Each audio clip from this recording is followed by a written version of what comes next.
Hanımlar beyler, asıl şimdi Filipinlere hoş geldiniz. Gerçek mi burası? Sola bakar mısın? Şurada sizin için bir atlayacağım abi. Ülkede 7000'den fazla ada var. Dünyanın hiçbir yerinde bunu göremezsiniz bildiğim kadarıyla. Gerçek değil ya burası. Voleybol oynamak için daha iyi bir yer olamazdı. Şu ana kadar hissettiğim şey ne biliyor musunuz? Bu hangi gezegen diyorsun? Başka gezegen gibi. Şuraya bakın. O kadar güzel bir yere geldik ki. Dağların güzelliği, koyun güzelliği. Ya burada öğlen yemeğimizi yiyeceğiz. Sizlere iyi seyirler. Bize de inanılmaz bir Filipinler gezisi olsun. Başlıyoruz. Türkiye'nin lider su arıtma markası Aura Sebilon Unique sunar.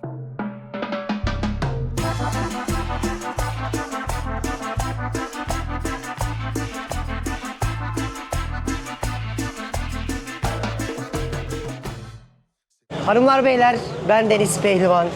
Dünya turumun en güzel ayağına hoş geldiniz.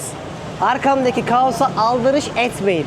Şu anda sizlerden yaklaşık 10.000 küsür, tam bak nasıl yaklaşık diyeceksiniz. Ben de bilmiyorum tam olarak nerede olduğumu. Çünkü Filipinlerin Palawan adasında ta en kuzeyde El Nido kasabasındayım. Burası dünyaca ünlü karstik kayalarıyla nam salmış adaları olan, dünyanın en güzel su altı renklerini görebileceğiniz, bir yanda da şahane adalara, plajlara sahip muhteşem bir bölge. Ülkede 7000'den fazla ada var ama ChatGPT'ye bile Filipinlerin en güzel yeri neresi yazdığınızda burayı söylüyor. Dünyadaki birçok seyahat otoritesi tarafından en iyi 10 yerden bir tanesi tatil ve deniz turizmi anlamında. Bundan 10 sene önce buralara gelmiş, hayran olmuş ve demiştim ki ileride ben yine buraya gelirim. Kaderde 10 sene sonra buraya bir daha gelmek varmış. Ve o zamanlar sizlere bir YouTuber olmadığım için çok iyi videolar yapamamıştım. Ama bugün acısını çıkartacağız.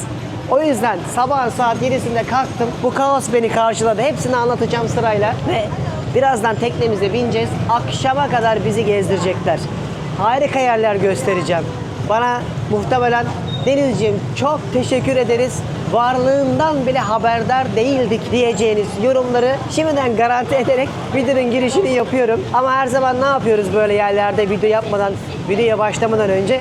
Videoda Denizciğim iyi yolculuklar, severek dünya turunu takip ediyoruz, götür bizi gittiğin yere diyerek de yorumlar yazıp videoyu beğenip bana dünya turumda destek olabilirsiniz. Sizler için bu küçücük detay benim için çok ama çok kıymetli. Çok mutluyum. Yani ses tonumdan da anlıyorsunuzdur. Harika yerler göreceğimiz için heyecanlıyım. Bak hala heyecanlanıyorum ya. 115 ülke gördüm. Şu heyecan hiçbir şeyde yok. O yüzden hanımlar beyler ve sevgili çocuklar, sizlere iyi seyirler. Bize de inanılmaz bir Filipinler gezisi olsun. Başlıyoruz. Gezimiz Aura Sebilon su arıtma cihazlarının desteğiyle başlıyor. Dile kolay. 110 milyon insan 7641 adanın etrafında, üstünde, hatta kimisi suların üstünde yaşamaya çalışıyor bu coğrafyada. Ve bildiğimiz kadarıyla 200'den fazlasında yaşam var. Ve bu adalara ulaşmak hiç kolay değil. Düşünün, dünyada ada uzunlukları olarak baktığınızda bile şu an bulunduğum ada en uzun adalardan bir tanesi. Ya bir ada 434 kilometre olur mu? Oluyor. İşte önceki bölümlerde hep size anlattığım ya buralara gelmek çok zor ama değecek dediğim bölüm başlıyor. 72 saatlik bir yolculuk sonrasında ülkenin başkenti Manila'ya uçtuktan sonra buralara gelmek işte uçağıydı, aktarmasıydı, taksisiydi, minivaniydi derken sabır gerektiren şeyler. Ama bugün o sabrımızın karşılığını alacağız inşallah. Böyle bir yerdeyiz. Bu adanın ismi Palawan, en kuzeyindeki El Nido kasabasındayız. Burada insanlar adalarda bu şekilde tricycle dedikleri, bizdeki Kemal Sunal'ın Doktor filmi vardı ya, böyle yan tarafa biniyorlar. 3 tekerlekli böyle postacı mıydı, hangisi hatırlamıyorum. O filmindeki motorları aldıran motorlarla ulaşım sağlanıyor. Ve aslında bulunduğumuz kasaba hiç güzel değil. Böyle her yerde tamamen kaotik. Ay.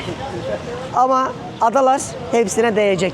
O yüzden bunların içindeki en güzellerini birazdan görmeye gideceğiz. Otelden çıkıyoruz. Bizi alacaklar, akşama kadar gezdirecekler. Öğlen yemeği dahil kişi başı yaklaşık $30 veriyorsunuz ve sizi böyle sabah alıp akşama kadar gezdiriyorlar. Drone'umuzu da yanımıza aldık. Bakalım bugün bizi neler bekliyor. Şimdi rehber gelene kadar size böyle sakin sakin bir özetle geçeyim. Şimdi dostlarım, Türkler buraları bilmiyor. Tayland'ı çok iyi biliyoruz. Vietnam'ı çok iyi biliyoruz. Singapur'u, Malezya'yı da çok iyi biliyoruz. Ama Filipinler bize hep çok uzak geliyor. Haritadan da şöyle ekran görüntüsüyle paylaşayım telefondan. Bakın Türkiye T nere, Filipinler T nere değil mi? Yani batımızda Vietnam, yukarıda Çin ki Güney Çin denizindeyiz zaten. Aşağıda Malezya, Endonezya bulunuyor. T bir ucu neredeyse Papua Yeni Gine. O yüzden buralara gelmek meşakkatli dememin sebebi buydu. Peki niye Filipinlere gelir bir insan? Bir, vize yok. Dünyanın en iyi adaları, ülke olarak söylüyorum, bence burada. Ulaşması artık eskisi kadar zor değil. Manila'ya bile Türk Hava Yolları ile gelebiliyorsunuz. Oradan da aktarmalar yapıp Filipin Hava Yolları, yerel hava yolu şirketleriyle ulaşabiliyorsunuz. Görece hala çok ucuz. Önceki bölümde anlattım. Sonrakilerde de anlatacağım. Göreceksiniz. Yani $1 60 pesoya geliyor ve o kadar böyle uygun şeyler yiyip içtik ki o bölümlerde de detaylıca özet geçmiştim. Sualtı güzelliği, dünyanın en iyi dalış noktaları burada. İster scuba diving yapın, tüplü dalış, isterseniz şnorkelle dalış yapın. O yüzden harika yerlerdir. Ve en ilginci ne biliyor musunuz? Ben blogger olarak başladığım zaman bu işlere ilk bir hayalimpeşin.com'u kurduğumda buralara gelmiştim ve ilk yazdığım yazılardan birkaç tanesi Filipinler'dendi. Google'a bile Filipinler yazdığınızda benim yazılarım çıkıyor.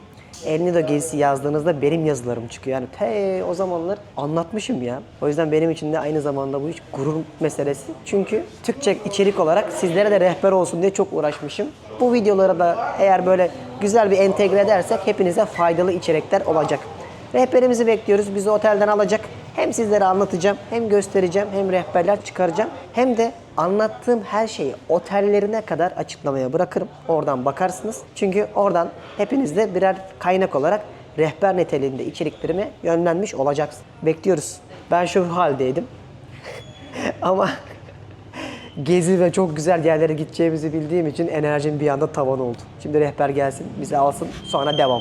Abimiz geldi, rehberimiz. Şimdi bizi götürüyor. Aslında El Nido kasabası böyle virane, her yerin her yerde olduğu düzensiz bir plaj bölgesi ve daha çok yatay mimarinin olduğu eskiden binalar varken günümüzde devasa binalar yapmışlar. Bakın kalabalığı birazdan canlı canlı göreceksiniz. İnsanlar nasıl buralara ulaşıyorlar diye merak etmeyin.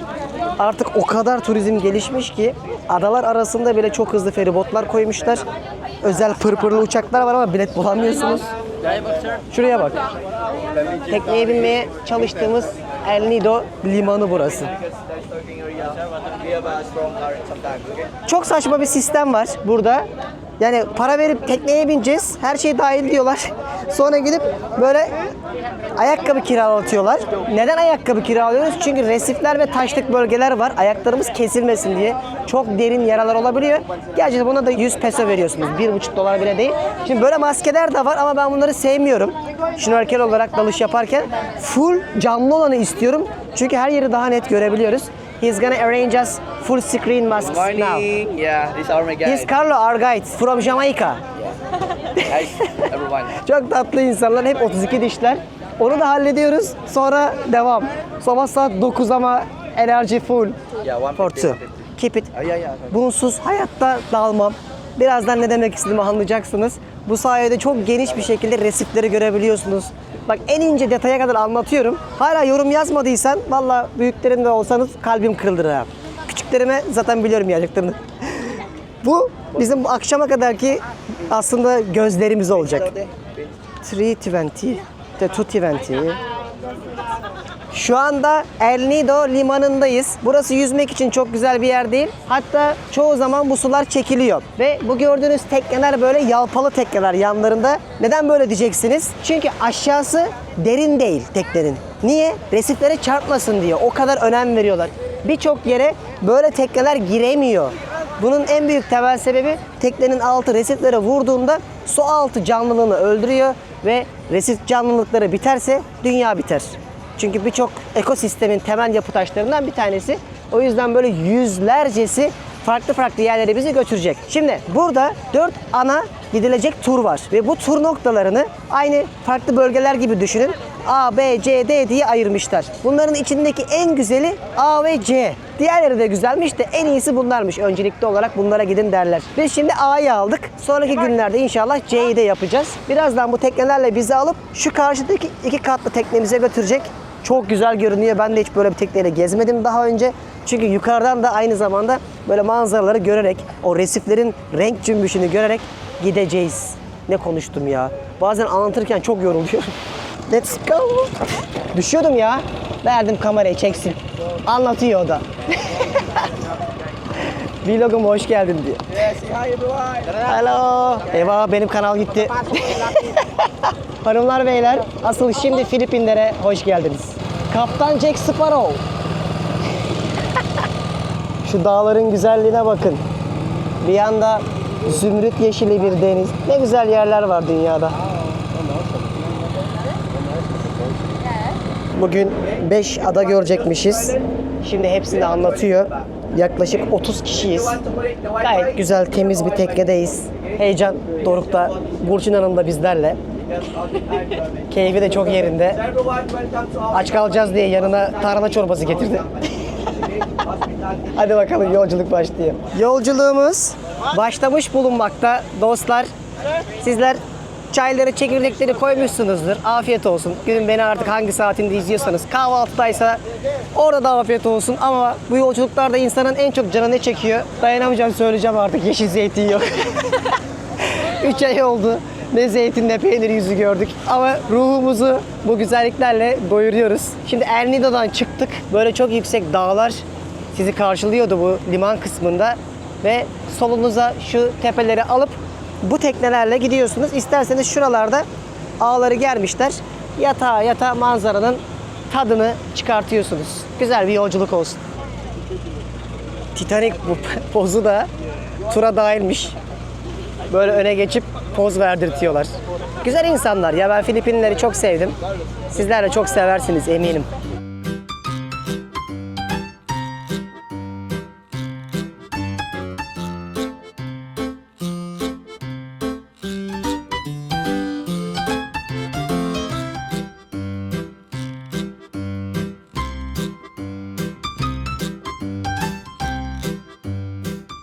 Evet, kaptan ve ekibi çıldırdı. Dans da tarifiye dahilmiş. Şu an bütün hünerlerini gösteriyor. Arizona kertenkelesi dansı. Abi her şeye rağmen çok mutlu insanlar. Ya bu insanlar tenekede yaşıyorlar ama böyle eğlenceler, hayat dolular var ya. Devam. İlk durağımız 5 yer göreceğiz. Büyük Lagun olacak. Bu gezide şöyle bir sorunumuz olacak. Su altını da çekeceğim için her zaman mikrofon kalitesini alamayacaksınız. O yüzden idare edin ses konusunda dostlar. İşte dünyaca ünlü Büyük Lagun'un girişini görüyorsunuz. Şu karstik kayaç oluşumları özellikle tabiatın çok farklı görünmesini sağlıyor. Yani daha önce görmediğiniz örneklerini görüyorsunuz. Bütün bu tekneler de işte o lagunun olduğu yere sizi getiriyor, bırakıyor. Birazdan biz de kanomuza bineceğiz. Buraları keşfedeceğiz hep beraber. Hava da var ya cam gibi şansımıza.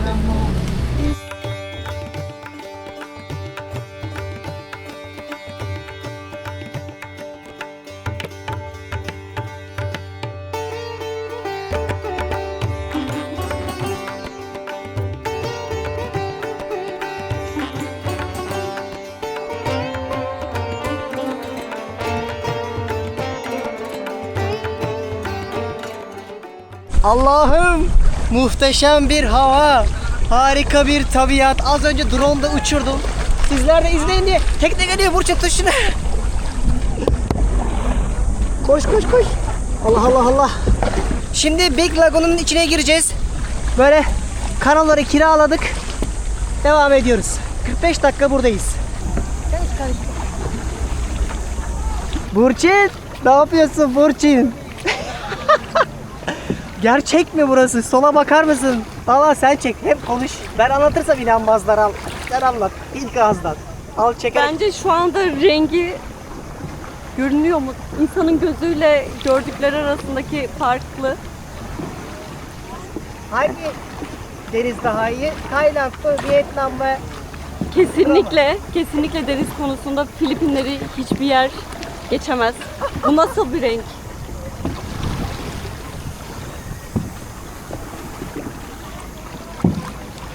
Böyle bir yer olabilir mi ya?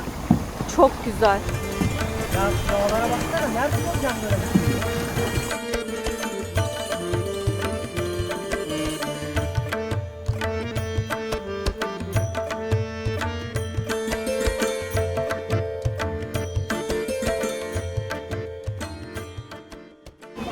Bak, dünyanın hiçbir yerinde bunu göremezsiniz bildiğim kadarıyla.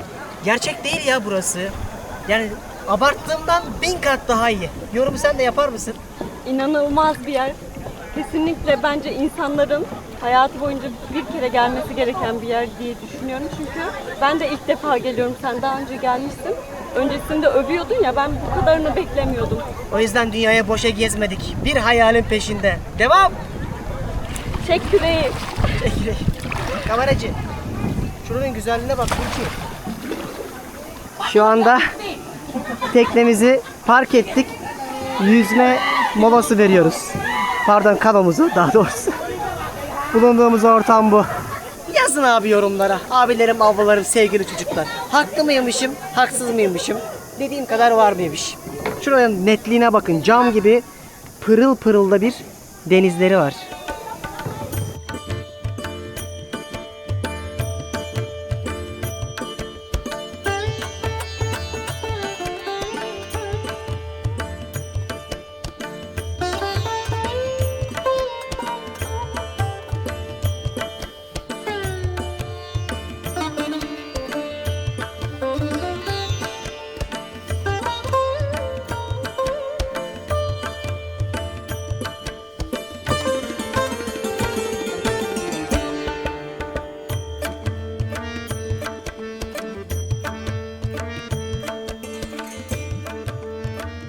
Hanımlar beyler, Filipinlere hoş geldiniz. Önce sen atla. Git, geliyorum ben. Dostlar, şimdi geldiğimiz yer Secret Lagoon diye geçiyor. Kamera su almış olabilir, o yüzden beni duymayabilirsiniz. Sadece manzarayı gösterebiliriz ama ben yine de anlatmaya çalışacağım. Bu gerçek mi ya? Var ya, insan şu ana kadar hissettiğim şey ne biliyor musunuz? Bu hangi gezegen diyorsun? Başka gezegen gibi. Şuraya bakın. İnanılmaz. Aşağısında görüyorsunuz şu kahverengi olanlarda resifler. Şimdi şuradaki gizli lagunun olduğu yere gireceğiz yürüyerek.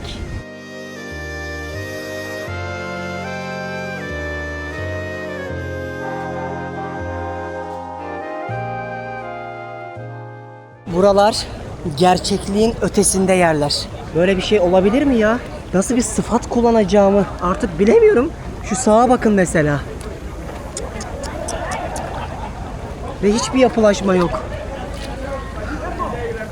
Şu anda herkes şuradaki gizli yerden gizli laguna geçmeye çalışıyor. Sıra bekliyoruz.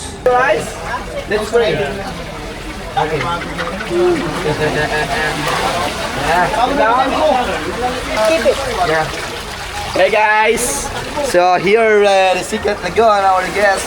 I saw. Yeah, right. There we go. Oh yeah. Wow! Harika! Şuraya bak. İşte Secret Lagoon, gizli laguna geldik. Aslında buranın suyu mavi oluyormuş. Ama sabahtan beri bir sürü insan girip çıktığı için içeriye bulandırmış. Ama yine buradaki harika kayaç yapılarının ortasında tatlı bir lagun görüyorsunuz.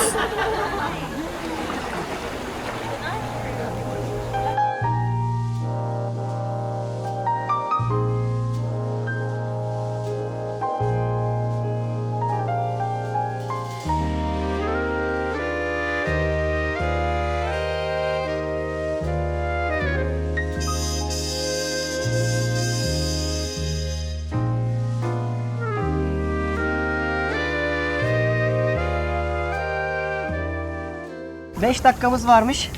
Şuradaki ağaçların olduğu koyu da görelim. Tellonları. Allah'ım. Allah'ım, bu kare gerçek bir harika bir plaja geldik. Çıkmaya çalışıyoruz. Millete hadi hadi diyorlar da Bizim hiç gidesimiz yok.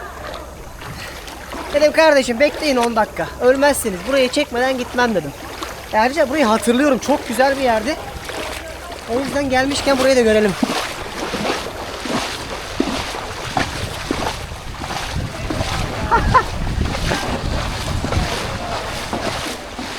Kimileri burada yemek yiyormuş öğlen yemeğinde. Oo. Bu gerçek mi ya? İnanılmaz. Burçin çabuk gel. Hanımlar beyler, gerçek anlamda Filipinlere hoş geldiniz. Bakın, o kadar güzel bir yere geldik ki dağların güzelliği, koyun güzelliği. Ya şurada sizin için bir atlayacağım artık.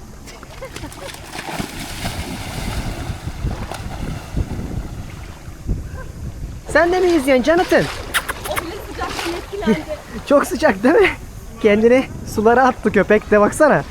Dolanıyor öyle. Şimdi tekneye döneceğiz. Yemek yiyeceğimiz yere gidiyoruz. Her şey için şükürler olsun. Daha güzeli sizlerin olsun.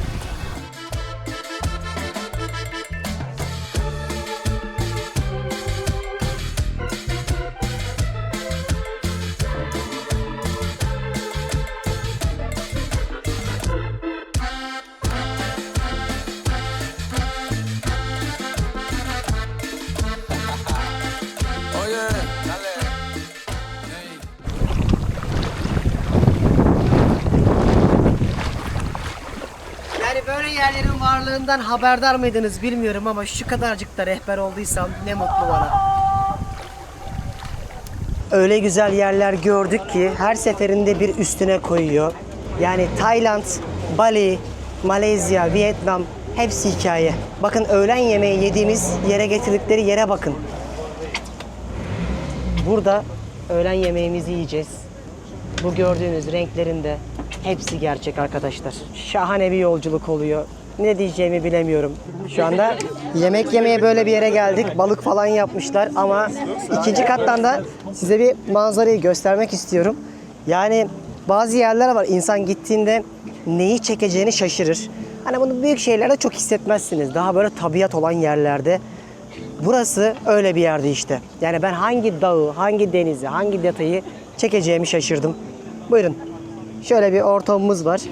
Çok güzel, harika bir koydayız. Yemeğimizi yedik. Balık, tavuk, noodle falan vardı.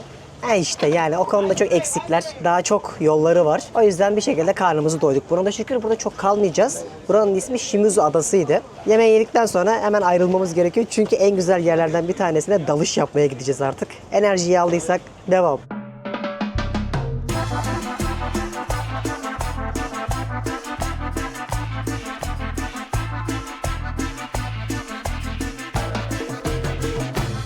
Se fue pa'l norte el grande musiquero, indio enojado buscando un dinero. Era del norte puro zacatecano, tocando rolas pa' amanecer bailando. Soy de la sierra, yo soy el musiquero, y donde tocan también toca dinero. Tengo cajón, a mí nunca me da miedo, y mi acordeón es el que canta. Yemekler de yendi. Böyle bir koya artık yavaştan veda edildi. Şurada çok güzel fotoğraflar çektim az önce. Birazdan Instagram bir hayalin peşindeysem de paylaşırım. Oradan bakarsınız. Oradan da takip edin beni. Çünkü anlık storyler atıyorum. Reels'ler hazırlıyorum. Bir sürü şey paylaşıyorum. Daha hızlı ve seri oluyor. Aklınızda bulunsun. Evet hanımlar beyler. Sıradaki gelsin. Şimdi ise dalmaya gidiyoruz.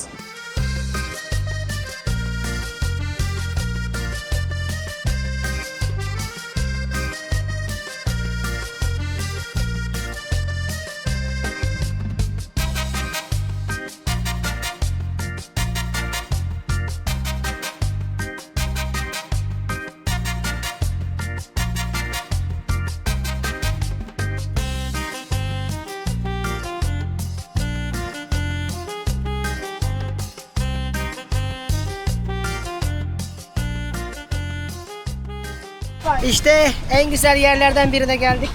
Burada şimdi resiflerde dalış yapacağız. Hadi bakalım, iyi seyirler.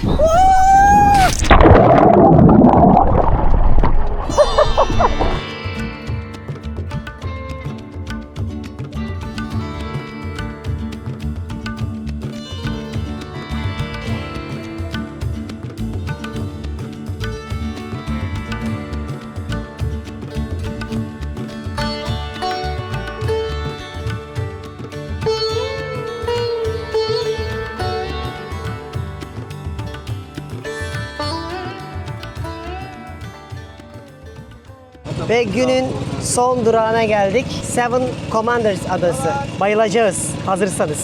Böyle tekneyle bizi karaya çıkartıyorlar. Bu şekilde plajda dinleneceğiz. Buraya karadan ulaşım yok. Keyif yapacağız. Geldiğimiz yerin güzelliğine bakın. İnanılmaz. Maldivler gibi. Yandım. Yandın değil mi? Bu güneş değil ya. Yakında bir yerde yangın var. Karaya çıkarma yaptık. Yanıyorsunuz. Vay vay vay. Böyle bir adaya geldik. Palmiye, kokonat ağaçları sizi karşılıyor. Dediğim gibi karadan hiçbir şekilde ulaşılmadığı için aslında El Nido'nun burası arka tarafı olarak biliniyor. Ben buraya daha önceden de gelmiştim. Gündüz saatlerinde geldiğinizde daha net bir denizin rengi oluyor ama şahane yerler. Bundan sonra C turunu da yapacağım. O daha farklı adaları kapsayacak. Onu da çok beğeneceksiniz. Şimdi dediler ki bu adayı sizi bırakacağız. İster yüzün, ister yatın, ister voleybol oynayın. Bizim bir saatimiz falan var. Bakacağız keyfimize göre. Ne yapalım Burçin? Biraz dinlenelim mi? Çok sıcak tepe. Hadi bakalım. Voleybol oynamak için daha iyi bir yer olamazdı. Kokonat ağaçları, şahane bir bembeyaz kum, okyanusun ortasında rüya gibi bir manzara. Övmekten yoruldum.